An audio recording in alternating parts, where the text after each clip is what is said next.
Give us free.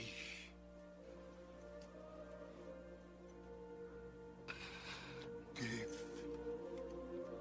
us free. Your Honor, please instruct the defendant that he cannot disrupt these proceedings with such outbursts. Give us free. Give us free. If we are to have any semblance of order in this country, Give us free.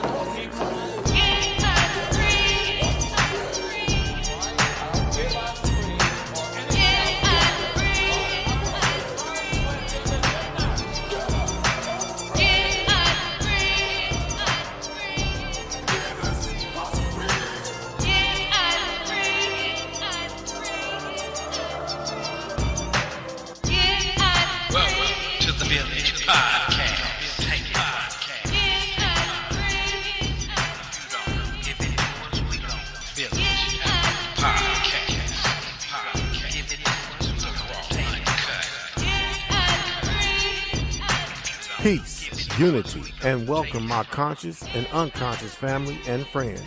This is the all-new BlackVillage Community Podcast, and I am truly your host of the show, JC, aka Afro Black, dropping nothing but the raw and uncut, without any fear, as I use my mic as a spear to chucker you with liberated truth. I am your host and your native soldier in the struggle. My purpose and mission for this show is first to enlighten, inform, and engage. And I want to engage with all who claim to know the truth. All truth seekers and my native family, I welcome you. This show is dedicated to all our indigenous native ancestors and to all those who've carried the mantle of truth, and to every person with the ability to throw off the chains of comfortable habit and unwarranted assumption and move in a new, liberated direction that is guided by truth and observational evidence, no matter where that direction may lead you. My main objective and purpose here is freedom, mind, soul, and spirit. That being said, welcome to the BlackVillage Community Podcast, and much love from our great universal goddess and mother of all, living here and above.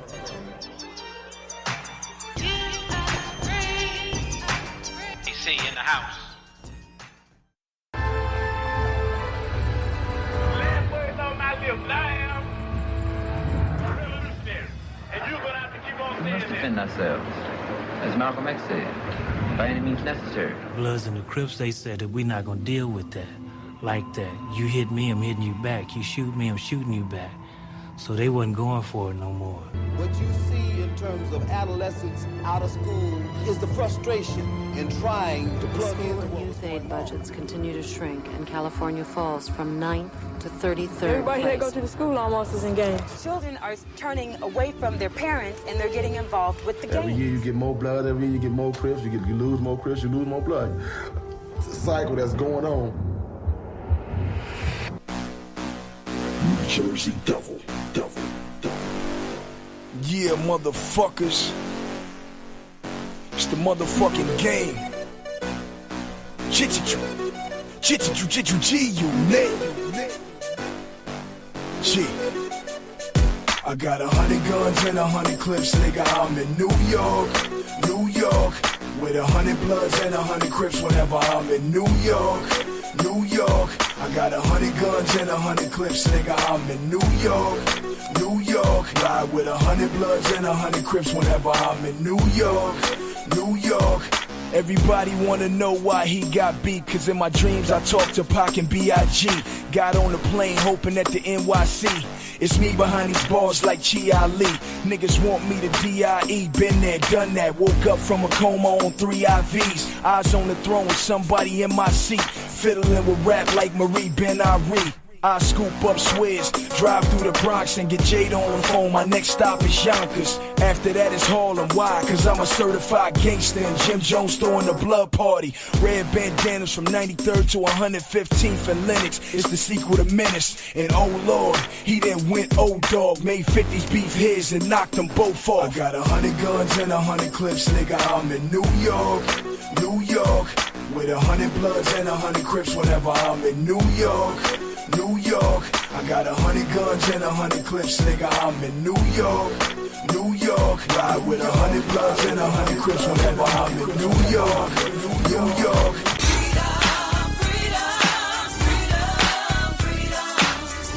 This is how we ride and roll. Soldier for life for sure.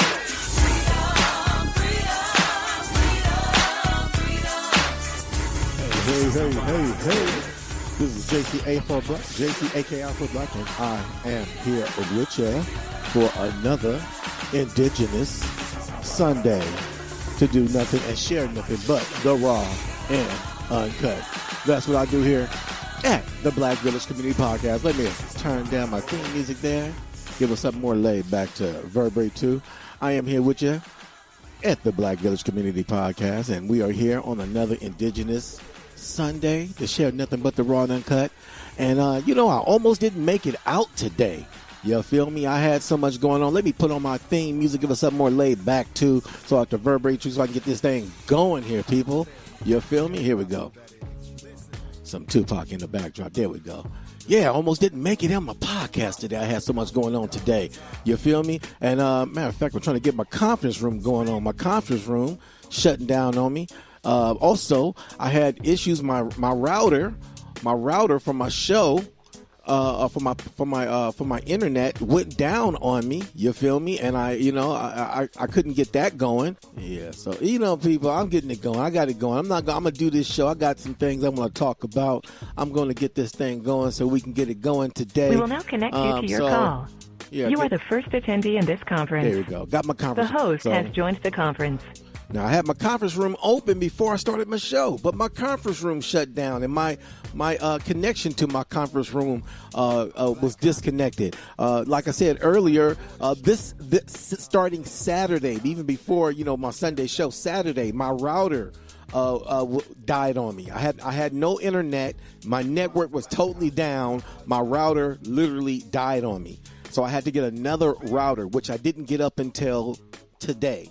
And so I wasn't even sure if I was going to be able to start the show due to the fact of all these things that was going on, like a domino effect. My router died on me, and you feel me? And now, I'm having problems with my conference room. But look, I am here. I got it going. And today's podcast topic, let me not get off the subject matter of what I want to deal with today on today's podcast. Today's podcast topic is, and I quote, the urban street gangster and the tribal warrior of yesterday. There you go, people. Again, today's podcast topic is, and I quote, the urban street gangster, and the subtitle, and the tribal warrior of yesterday. So today I want to talk about, and this is probably going to go into, a week or two, before I can get all the information out and before I can get a lot off my chest that I want to share with the community on this subject matter. You feel me? Let me turn down my theme music a little bit. You feel me?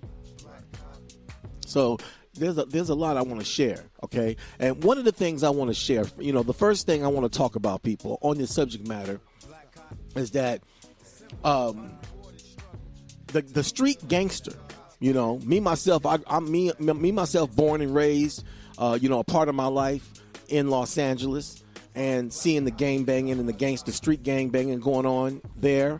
As I got older, I found out, when I was a kid, I thought Crips and Bloods was everywhere. You feel me? I thought there was gangs everywhere. Well, come to find out there's gangs all over the country. But, and at one time, when I was a kid in the 70s, Crips and Bloods was not everywhere. It was just basically stationary right there to Los Angeles.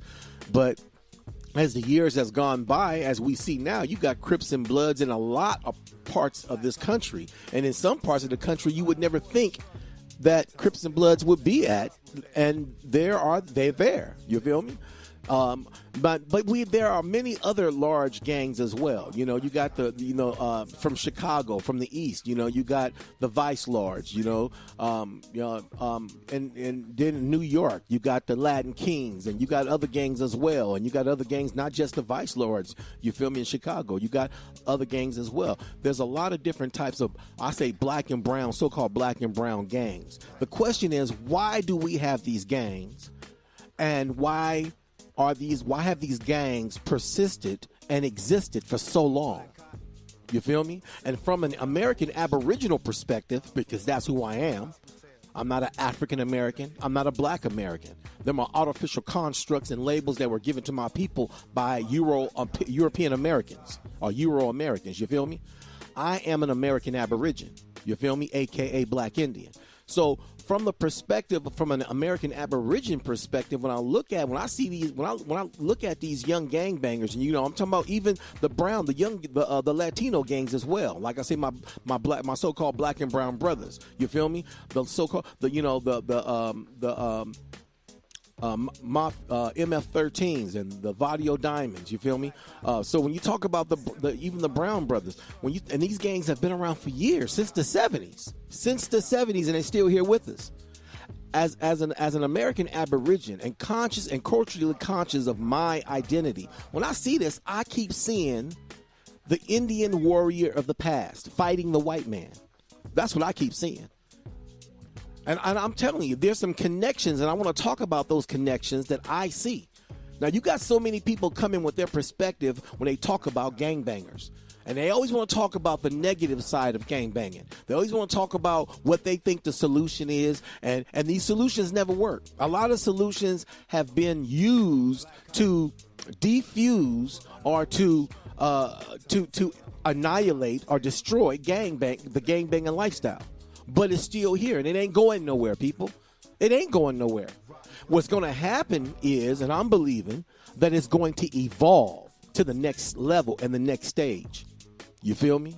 And that's the level and the stage that it was meant to evolve to, because that's what it was found. That's what these gangs were founded for. Gangbangers were not originally founded to taunt, to destroy, to kill, to rob, and to infest the community. Originally, gangbanging was created to protect the community. Originally, gangbanging was created back in the 70s, in the early 70s, and in the late 60s. Starting with, we can talk about the Black Panther Party, which was an organized group, and the White Devil saw the Black Panther Party as a gang. The Black Panther Party saw themselves as an organized group of brothers that was meant to protect the community. And that's exactly what gangbangers eventually, and that's what gangbangers were supposed to be doing. Even when it comes to the Crips and Bloods, most people know about what the word Crip, what that anagram is supposed to mean. That anagram is supposed to mean community, revolutionary, inner service party. That's what originally the word Crip meant. Community, revolutionary, inter-service party. You feel me? But look, look what it's turned into. It's turned into something else, and we know why, and we know what devices, what tools were used, and we also know why and what led up to our young brothers becoming what they are today, not actually accomplishing what gangbangers were supposed to be doing, protecting, securing. You feel me? For the community. Building the community, protecting the community, encouraging the community, helping the community, aiding the community, not killing and destroying the community. So I want to talk about, like as I said, I want to talk about the connections. And see, you got people who go out there who talk about gangbanging. They want to talk about the lifestyle, and a lot of them talk about the lifestyle from the perspective that they use it as an example of not to go into. And I agree with that because of what gangbangers are doing today, which is hurting and killing the community. But to talk about its cultural connection, I have not heard anybody do that. I have not heard anyone talk about the fact that the urban street gangster is an extension, which is an extension of the community, but is an extension of the tribal community warrior of yesterday for the sole protection of the people within the community. Now, the first pieces of evidence that I want to put forth is the fact that the urban street gangbanger today has replaced the family. Because a lot of gangbanger people who enter gangs, they enter gangs because they're looking for a sense of family. They're looking not only for a sense of connection. You got some young people that go into gangs, they don't feel a connection. They're pissed off at their family because they don't have a connection to their family. They feel left out. They feel disconnected. And so they get drawn into gangbanging. You feel me? So, as I said, it's replaced the family. or what it means in a sense of what loyalty of what a family represents. That's what gangbangers have become to those within the circle of the gangbanging lifestyle. You feel me? A family example. Another example is, the tribal community. When you look at Indian tribes, and matter of fact, coming from the perspective that I know my cultural connection and my Indian tribe, I'm Cherokee and Choctaw, and looking back on the history of tribal people in the Cherokee people, the Cherokee tribe, the Cherokee Nation had two chiefs. They had the community chief and they had the war chief. They had two separate chiefs within the tribe. The community chief, and then they also had the war chief.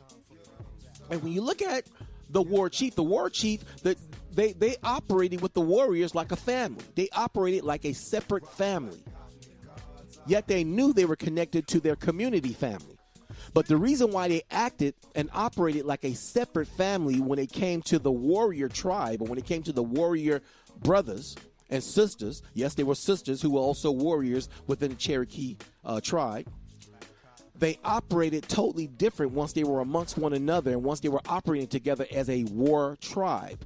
And for the purpose of what? Keeping things within that circle of that war attribute and that war characteristic and that war mentality. They did this for the purpose of not allowing anything from within the circle of being a warrior to filtrate into the community. Because the community was supposed to be a place of peace. The community was a place of growth and family and love. You feel me? So the warriors never came into the community acting like warriors. The warriors never came into the community with a warlike or a warrior-like mentality. That was separate. Matter of fact, when it came to becoming a warrior and you had to go to battle, there was a ritual and a cleansing that a person had to go through. There was a ritual before they went into becoming into battle and even when they went to training. You feel me? And there was also, when they came back from war, there was a cleansing and a purging they had to go through to cleanse themselves from that, the activities, the attitude, the attributes, the spirit of that war. So it didn't come into the community. Again, people, the Cherokee and a lot of Aboriginal tribes had two chiefs. And also remember, Aboriginal Indians were matrilineal, matrilocal, and matrifocal, meaning everything was surrounded around the female. So nothing was done without including or thinking about the family, without thinking about the woman, and nothing was done without the validation of the clan mothers. Now, when we look at gangbanging today and the way it operates, it's pretty much patriarchal. Everything is done from a standpoint of what the men want, how the men feel. You feel me? You got a lot of sisters who come into gangs and they have to take on these male attributes. Well, one thing I think when you think about it, like I say, it's a warrior type thing. And when you have a warrior type of mentality, gangbangers have a warrior type of mentality. So the sisters have that warrior type mentality. So I want to make these connections, people. I see the connection. A lot of people don't see the connection because they don't know the connections. You feel me? A lot of people are not talking about the connections because, and the reason why a lot of people are not talking about the connections, one reason, the system don't want us realizing who we are. Don't want us knowing who we are. Don't want us awakening to who we are. So the system is not going to make the connections. The programs out there that call themselves rehabilitating people from the gangbanging lifestyle is not going to talk about these connections because they don't want you being connected. But let me tell you something, though. On the reservation, now you got Crips and Bloods. I got some information right here, folks. You can find that same information yourself. Matter of fact, I'm looking at an article right now from a Vibe magazine called Reservation Dogs. On the Navajo Reservation in northeast Arizona, the elders say that the earth must be filled with bones and bullets. Why else would their children be arming themselves, wearing gang colors, and killing one another? This is an article from Vibe magazine talking about gang banging on the reservations. Crips and Bloods are now on the reservations. Somebody explain that to me. Huh? If the Native Americans are supposed to be separate from us, and I'm not, you got these $5 confused Indians running around trying to say black people are African Americans. They're not Indians and they're not connected to us. Then why you gang banging? Why you got Crips and Bloods on the reservations? Y'all so disconnected and separate from everybody. Number one, I'm going to tell you why. Number one, whatever the so-called black and brown people go through, Native Americans on the reservations are going through. Again, whatever the urban black and brown brother, the urban Indian, yes, the ghetto Indian, whatever the ghetto Indian, whatever the urban Indian, whatever the concrete jungle Indian, whatever the black and brown Indian is going through, the reservation Indian is going through too. And I'm not going to say worse. You got some of them that say, we're going through it worse. No, you're not, fool. Ain't none of them Native Americans going through anything any worse than any other brother and sister in the ghetto from Los Angeles to Chicago to Detroit to Philly. Raw and uncut. You feel me? And I know what they going through on the reservation, dealing with having a problem with gangbanging, having a problem with drugs, having a problem with domestic violence, having a problem with police killing them as well. The popos are killing the natives on the reservations like flies too, people. And that's because them popos on the reservations are no different than the popos in the ghettos. They're not working for the community. They're not hired by the community. So let me not change my subject matter and go to somewhere else on that. That'll be another podcast topic, you feel me? But on the level that I'm talking about right now, people, we got to wake the hell up, okay? And I'm going to make these connections. I got some information I want to share before I go into my second part evidence, other than the fact that the evidence that I'm talking, the first evidence shows that the organized gangs themselves, they call themselves a family. Every blood set, every Crip set, Every set in Chicago, they call themselves a family. So the gang has replaced the family because the family don't know who they are. This is the whole point of bringing culture back to the community. Bringing back culture, not African culture, Not Irish culture, not no European culture, no. No African culture, no. The indigenous Aboriginal culture we got to revive. The woodland Indian culture, the woodland Aboriginal autochthonous culture is what we got to revive, people. Those principles we got to bring back. Those are the things that we can vibe with. That's why you got so many brothers who won't indulge in that African stuff, because they don't feel a connection and they don't feel a vibe to it, because they're not African. That's why they don't feel an African gonna feel a vibe and feel a connection to the African because they're African. You feel me? So let me continue on here. So that was the first piece of evidence that I've already validated that the gangbanger lifestyle takes on a form of family. They treat each other like a family. They embrace each other like family, and they consider one another family. So they've replaced the original family, because the original family is the indigenous community, which the warrior protected. The original family is the warrior family, the indigenous warrior family, which was meant to protect the indigenous Aboriginal community. So my second piece of evidence that I want to present, other than the fact that like I say, when you look at that connection, how the Indian warrior, when you make that connection to the past, the Indian warrior, those warriors, they were family. Every Indian warrior was a family member. They were family because they all came from the same community, just like the gangbanger, just like the Crips and the Bloods come from the same community. So my second piece of evidence, when when it comes to how gangs are initiated, the customary street gangbanger initiation is usually related and connected to the family, and the family is commonly related to growing up together in the same hood or community. Just like the tribal warrior, just like the tribal Indian warrior. They all grew up in the same tribal community. Regardless if there's a specific type of initiation, which sometimes entails, but not limited to, being beat down or beat in, proving yourself to prove your loyalty, or participating in an enemy drive-by. See? It doesn't matter the initiation. The reason why it's still connected to being indigenous, because even when it came to the indigenous warrior, there was a rite of passage that young warrior had to go through to prove his bravery.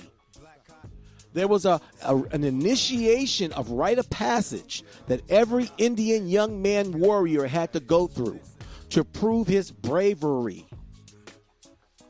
No different than what gangbanging initiation does today, to prove your bravery, to prove your loyalty. Rather, if you got beat in by the entire crew and they beat you down and you took that, you fought back, because you got to fight back. Because if you don't fight back, you might not even get in, because now you're a punk. You ain't fighting back. You letting them beat. You just getting beat down. They want you to fight back to prove what? Your bravery. Or if you're coerced or influenced to do something that you shouldn't be doing, like a drive-by, which happens often. It's still an initiation. And I'm trying to tell you, people, even Indians had initiations. Their initiations were not about hurting people, killing one another, but they did have initiations which involved physical altercations of fighting, and I'll talk about that later. Okay, but again, back onto my point, because most cases, hood homies, gangbangers they grew up together, so that's how they become so close, become family, because they are family. Okay, on down to the dress code. When it comes down to the indigenous Indian, the warrior, he had a dress code. Indians wore war paint, and the war paint were distinct in color, not specifically just in design, but in color. I got a color chart here, and this is an indigenous color chart that I got that I want to quote from. It's the color meaning and symbolic meaning of indigenous colors, symbols, and signs. So let me go through this, okay? When it comes to prime example, the Crips and the Bloods. The Bloods are the Bloods, they wear red. Okay, that's their color. They fly red. Okay. When it comes to the Brown brothers, my fellow Latino brothers, a lot of them, they fly either blue or red or black. But let me give you the indigenous meaning of these colors. That's what I'm trying to tell you, people. Gangbangers are nothing but they're the present day modern embodiment of warriors, and they don't know it. Okay, black on the indigenous color symbolic meaning chart. Black, okay, from in this warrior mode. Now I want you to know a lot of colors. Like I say, in the indigenous world, in the Aboriginal world, in the indigenous Indian Aboriginal world, you had the warrior community and you had the social community. You had the regular tribal home where everybody lived at. It wasn't about no war. This is where all the families lived at. Okay? Now, both communities, the warrior community had colors, and the community, the tribal community, the social community had colors. And they had the same colors. But rather, if you was in war mode, those colors, the meaning of those colors would change. Prime example, black. In the indigenous community, black represents victory and success. But when you are on the when you in war mode and you out on the battlefield, black represents power, aggression, and strength. So when the indigenous brother was when he was a warrior and he on the battlefield, he got black paint on his face, black paint on his body. It represents power, aggression, and strength. Red. In the social, regular, everyday tribal community, not the war community, the tribal community, red represents faith, beauty, and happiness. But as a warrior, when you in war mode and you dressed and you ready to go out and fight, red represents blood, violence, and energy. I'm telling you the indigenous definition, people. This is not my definition. These are indigenous definitions. Okay? We'll go down here to blue. Because the Crips like to wear blue. That's all the Crips like to wear is black and blue. You feel me? I told you what black meant. Black, when you in the warrior mode, black represents power, aggression, and strength. But blue, in the regular social family community, blue represents wisdom and intuition. But when you're a warrior, as a warrior in war mode, blue represents confidence. Confidence. That's all it represents. It means confidence. Okay, hey, what's going on down here? Right here, all right, right here, yellow. You got the Latin kings. They wear yellow and black. Okay, yellow represents in the tribal family community intellect and determination. But on the war field, when it's time to get into warrior mode, Yellow turns into willing to fight to death. The color yellow represents on the war field willing to fight to death. So there you go, people. The color representation in the indigenous world. I just told you what it meant symbolically as an American Aborigine, as an Indian. That's what the colors represent. And if you go talk to a Native American, he should know this. If he doesn't know this, he doesn't know his history. You feel me? So I'm giving you the raw and uncut history here, people. So I got some audio casts I want to play, okay? The audio cast I want to start with right here. I want to play a sister, okay? This sister, she's a Fruittown blood. Yeah, like I told you, just like you got gang-banging women who are Crips and Bloods, you had warrior sisters, too.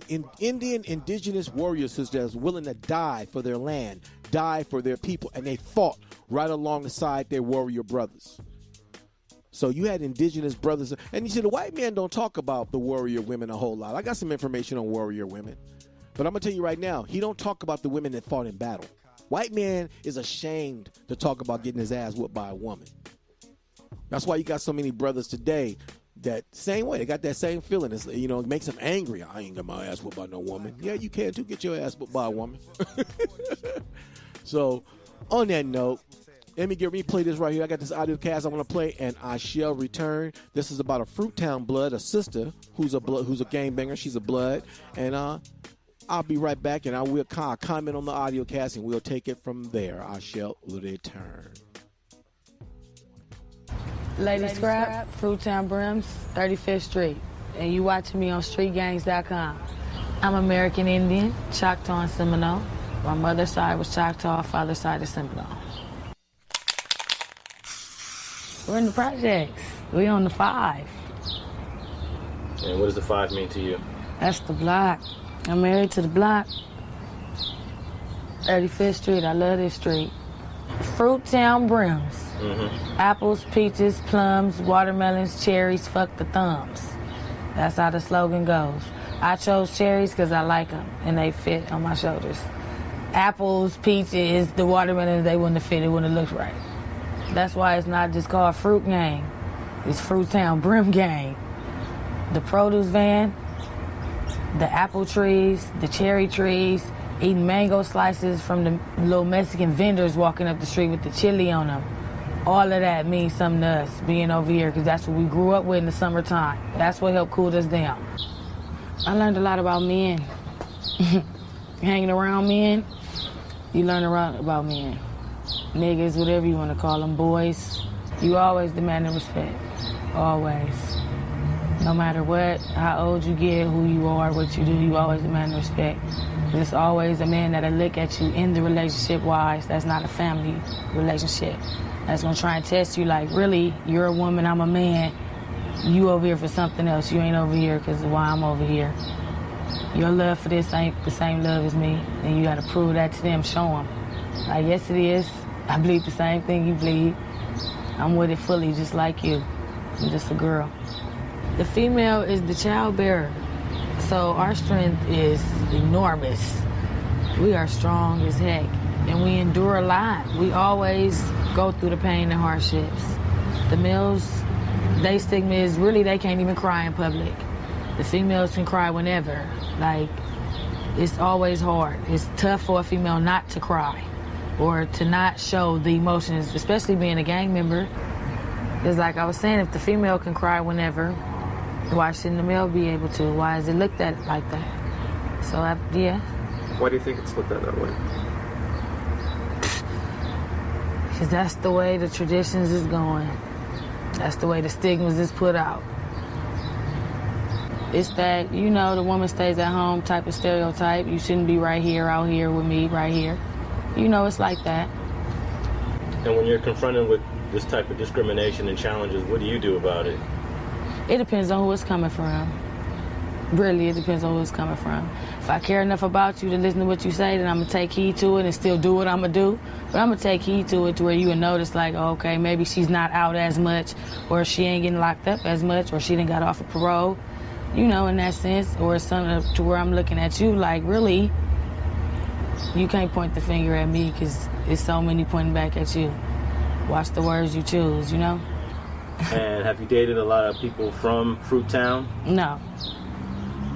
And why not? Because these my brothers. I'm not around them to date them, to like them in that way, in a relationship that way. We got another kind of relationship. Then, nah. Nah. And they crazy, I'm crazy. That ain't gonna work. It'll be kind of dysfunctional. It'll be kind of dysfunctional. It'll be kind of dysfunctional. It'll be kind of dysfunctional. Bro, people. You heard it right there. That was Fruittown Blood. That was a female. Her name was Lady Scrappy. Lady Scrap or Lady Scrappy. You feel me? Dropping it raw uncut. I'm starting my live session. It's starting late, but I'm here. I'm live also, so you can find me on YouTube. I was supposed to start this with my show, but as I said, things kind of fell apart earlier. You know, you feel me? Starting Saturday morning when I woke up, my router was totally down. My router was dead. I had to get another router, so my network was down. I had no router until today, and so I had to call, you know, Comcast out and, you know, feel me, and get my thing back going. You feel me? I had no internet service for my router died on me. I didn't know it was a trip. You know, nothing would work. The router was gone. I had to have it replaced. So I wasn't even sure if I was gonna start a show today or not. You feel me? But I got it going, and I'm here, and I'm on YouTube right now. So you feel me? So I got the live thing going too. You got me? You feel me? But you heard little Lady Scrappy. You feel me? Talking about how even as a female gangbanger, she has to prove herself. You feel me? That's because the gangbanging lifestyle is a warrior lifestyle. Always in fight mode, always ready to pop off, always ready to defend yourself and to defend your set. You feel me? That's what the warrior did. The warrior was always ready to battle, always ready to be called on, always ready to do what the chief or the clan mothers wanted him or her to do. The warrior was always ready. You feel me? To defend, to pop off, to do something, to do what he was told to do, to go do a project, to go scout. You feel me? That's what the warrior, the young warrior, is meant to do. That's what they were born to do. And that's why we got brown and black, so-called black and brown brothers today still carrying on that same warrior attitude. It's just that the system has cultivated it to turn in on itself. The system has cultivated it to turn in on itself. Yeah, I said the system did that. When you look at the history of what happened to the Black Panther Party, when you look at the history of what went on in Los Angeles in the 1950s and the 60s, when the Slaussons and the businessmen and the gladiators and you know, these are gangs that was in Los Angeles. These were black gangs that protected themselves against a white gang called the Spook Hunters.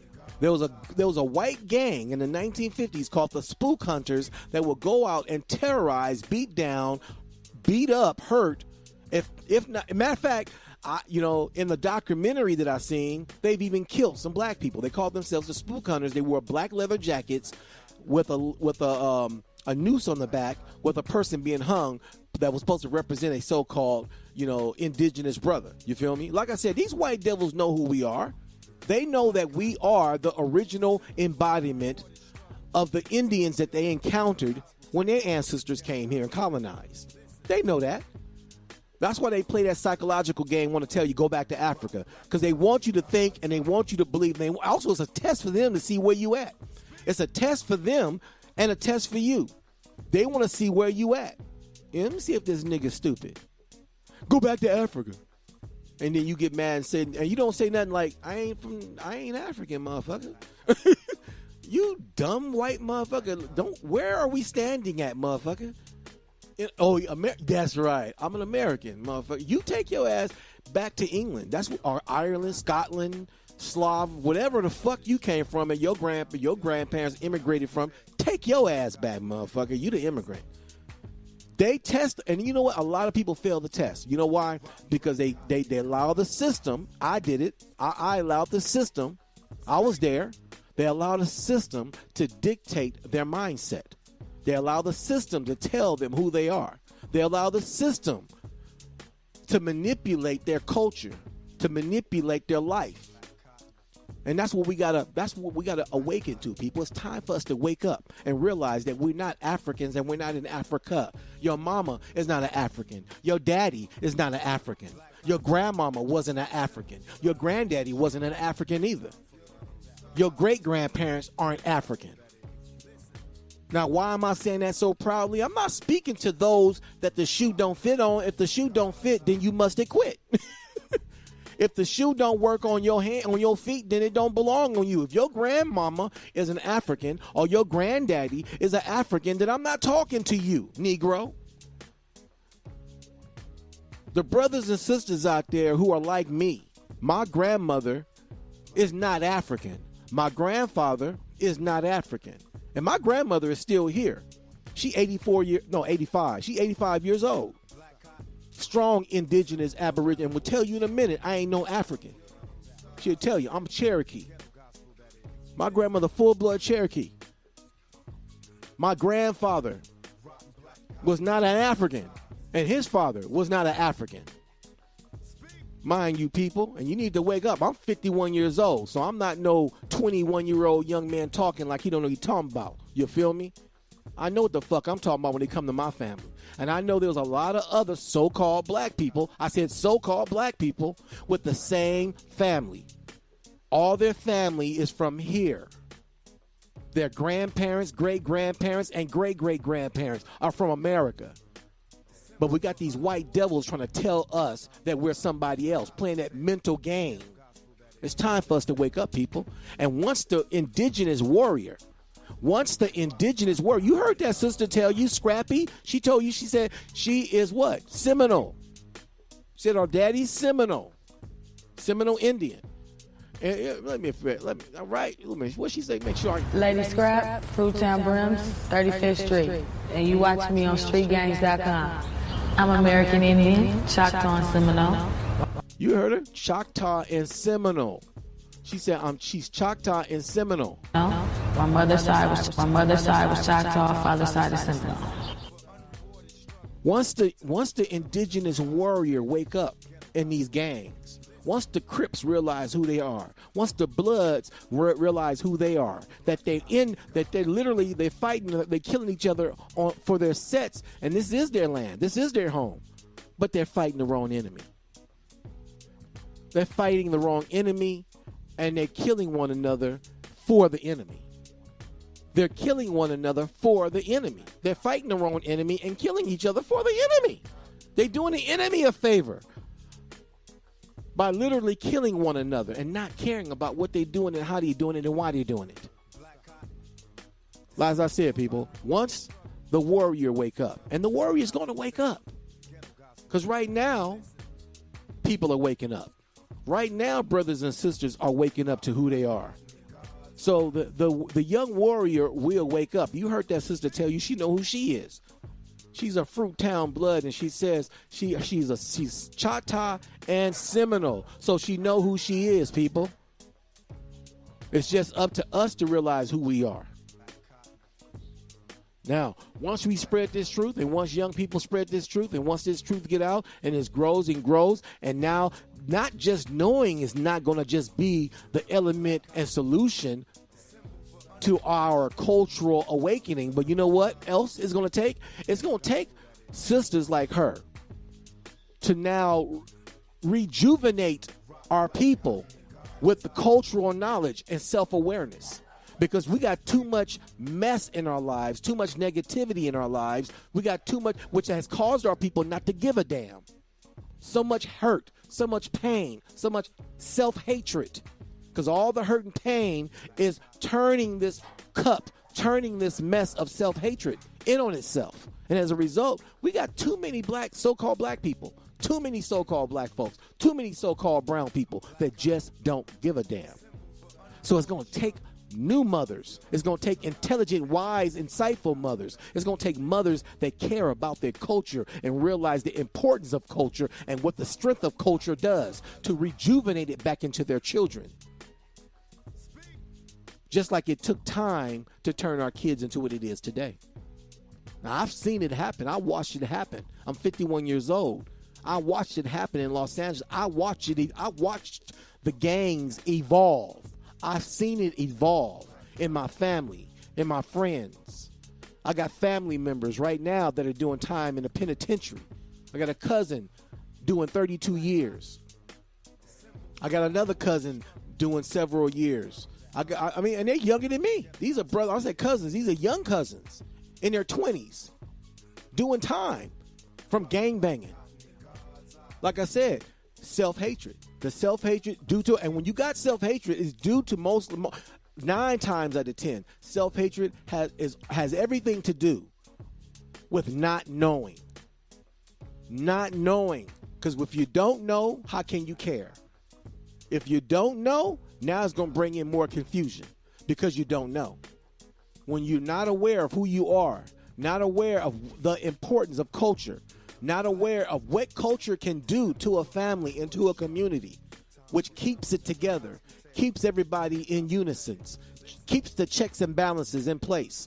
That's what culture does, because within culture is your heritage. Within culture is the principles and standards for you to live by. Within culture is the respect of elders, your parents, you feel me?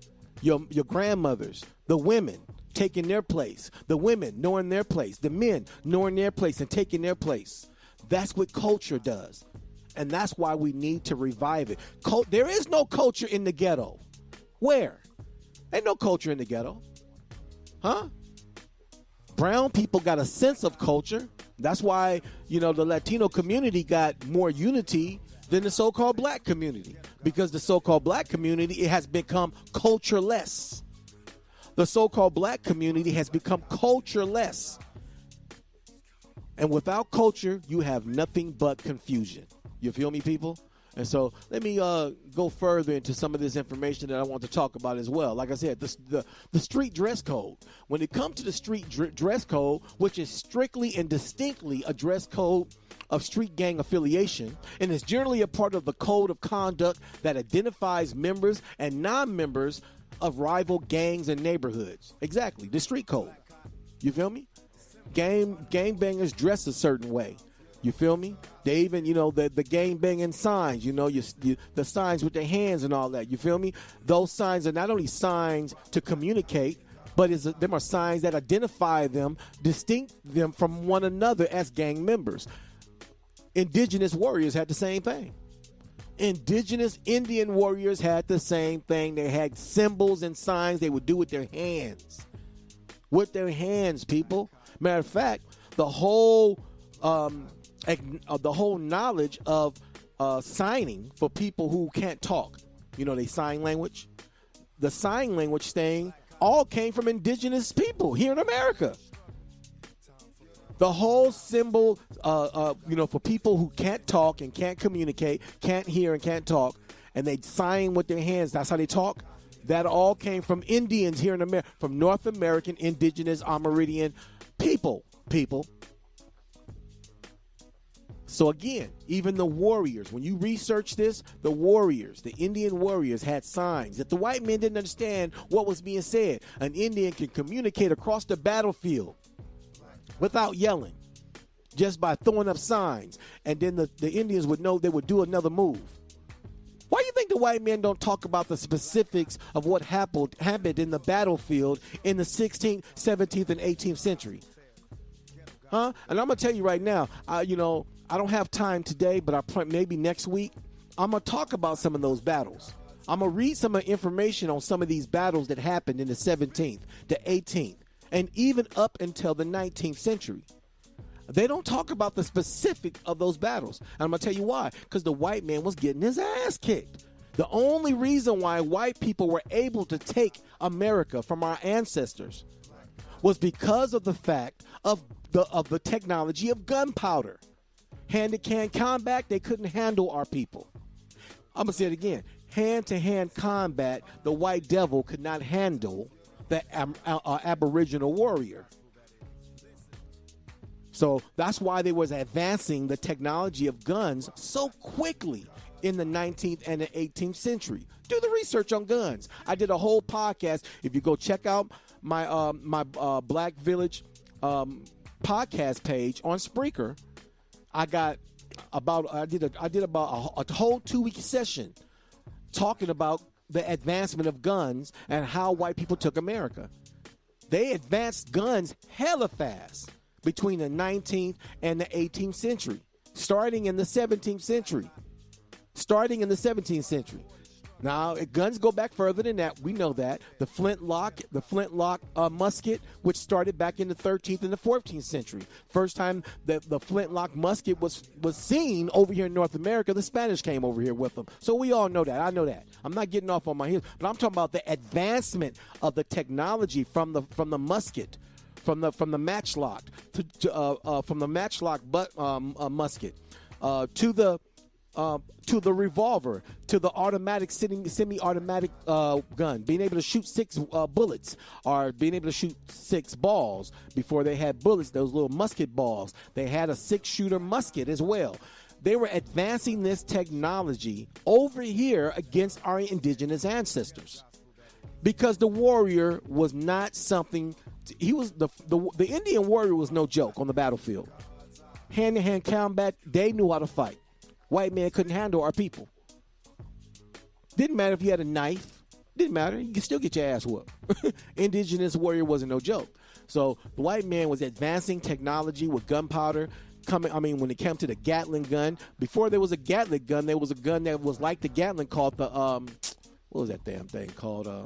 I can't remember right now, but go do the research on the Gatling gun. You'll find out how would it evolve from. Because the first time that weapon was used, it was used on the battlefield, just like the cannon was used on the battlefield. First time landmines were used. They were used on the battlefield against indigenous Indians, people.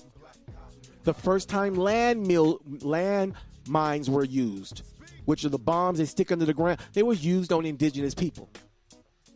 They don't talk about all that. They don't talk about how the Colt 45, which evolved from the Patterson gun, and the Patterson, which was the gun which is actually the Colt 45 is modeled after the Patterson, which is called the Patterson due to the fact of Colonel Patterson, who wanted a weapon that every bullet he shot would knock down and kill an Indian, and that's why they named the gun after him, the Patterson.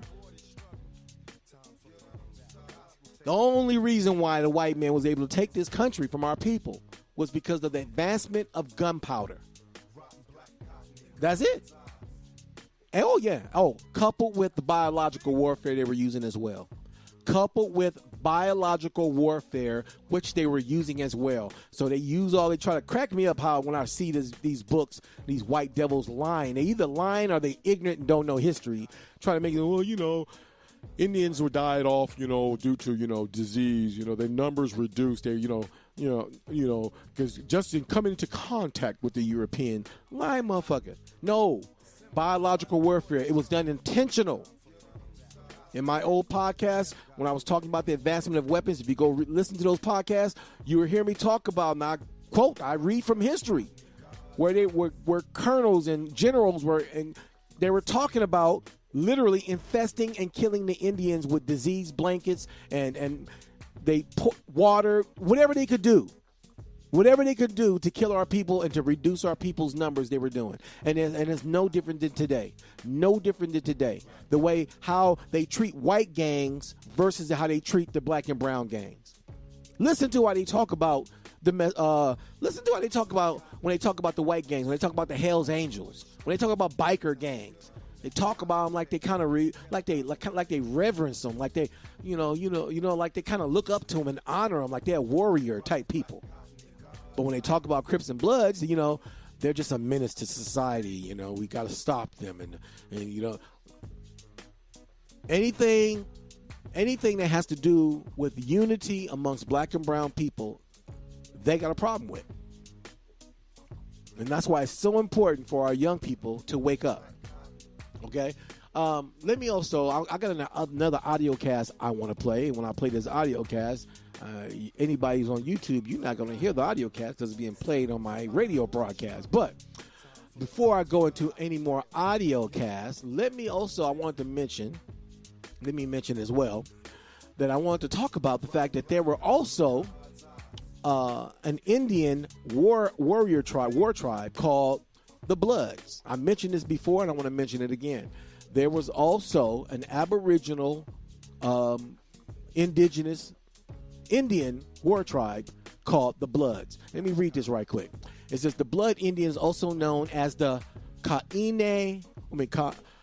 Kainai. So I'm going to say that it is actually saying Kainai. Kainai. Okay. The Bloods Indians, also known as the Kainai, are one of the major cultural divisions of the Blackfoot Confederacy of Northern Plains. Traditionally, the Bloods live primarily in what is now Alberta, Canada. However, due to intermarriage among Blackfoot bands and traditional nomadic lifestyles of the Northern Plains, there have also been Blood people living in neighboring areas of Montana, British Columbia, and Saskatchewan. Today, most Kainai people, which are also the Bloods, live on Blood territory in Alberta. But Blood descendants can also be found among Blackfeet nations, the Siska First Nations, and the Piikani First Nation, and in local non-tribal communities in Montana and Alberta. The true origin of the tribal name Bloods is disputed. Some people believe that its translation of the Blackfoot word "upon," which means blood, possibly referring to a traditional blood soup, or that it might have been a mistranslation of the Blackfoot word "api." They don't really know. But the tribe was called the Bloods. So there was one time, there was an indigenous Indian tribe that was a part of the Blackfoot Confederacy called the Bloods. You feel me? When I found that, I thought that caught my attention, people. I thought that was, I was like, wow. Again, our people don't realize that the voice of our ancestors are speaking through their DNA. You had a gang called the Bloods. They wear red. At one time, there was a tribe called the Bloods. There was a war tribe called the Bloods. You heard me read it, people. You can go look it up yourself. If you want to find the translation of the name was called Kainai. Okay, it just took me by surprise when Kainai, Kainai, okay, which means bloods. That's translated into English translation, Bloods. And so the name of the tribe was the Bloods. So, on that note, I wanted to talk another piece of evidence I want to show that connects, that shows and proves that these young brothers today, it's the ancestors speaking through them. You feel me? Ancestors, crip walking, sea walking, blood walk. All it is tribal war dancing. I would challenge anybody to go on YouTube and look at a powwow of them doing a powwow dance. And then go back on YouTube and go look at somebody doing a sea walk.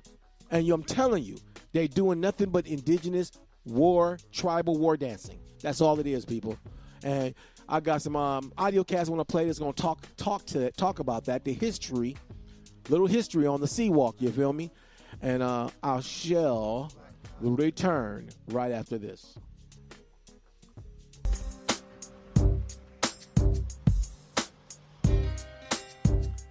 Sea walking started over 30 years ago. Its originators were OG Crips. Up until now, the dance has been sacred, limiting itself to gang members. Crips, to be more specific. Now, just in case you've been living under a rock or something, or sleeping in a cave the last 30 years, the Crips are various sets of street gangs originating in Los Angeles in 1969. Purpose, community resources, inter-party services. And I'm not at liberty to go much farther than that. The choice of color, blue. And that was conceived in the 1970s as well. OG Crips used to get together and go to house parties, usually uninvited in a little buzz, trying to get at a fine female or something. Crips were easily identified. A Crip was rarely out of uniform. A golf hat, biscuits, Stacey Adams, bomber jacket, croaker sacks, a Godfather, and some Levi's creases starched so stiff they could stand up in the corner by themselves. It's just in the Crips' nature to be competitive on the squabble or the dance tip, and that's where the sea walk comes in. it was not only did the dance, like the real Crip walkers would walk, and then you gotta hit poses, then you gotta move and stop and bail, and then they would do spin and hit you up at the same time. So it was definitely a gang dance. Like gang members, Crips, sea walking, like in 70s, like 75, 76. Dub C really was the one that put it on front page. You know, he was the one that did it in all the videos, and you know, he got his own little style where he hops side to side, keep his knees together and moves it and stuff. That's what you're seeing. You're seeing like basically the hybrid of Dub C's Crip walk going across country. What you're seeing now is cats dancing like Dub C. So that's that. But if you look at some cats prior to Dub C, they walk different and stuff. I mean, to me, it's still fun. I saw Bow Wow dance on the awards, and he was pretty nice with it, you know. He was pretty nice with it. But Bow Wow don't know nothing about no cripping, you know what I'm saying? But it's just a dance, you know. It's a dance to him. Yeah, right about now, we about to go meet Big Ghost, one of LA's most respected sea walkers. We got these funny guys out here. They done turned the Crip walk into a dance. You understand me? Back when I was coming up, if you got caught doing the Crip walk and you wasn't from nowhere, you would have got beat down. That's the bottom line. You had to be from somewhere. Now, usually, you say the best for last. But in this case, it's OGs first. It's Big Ghost, 90 Crip.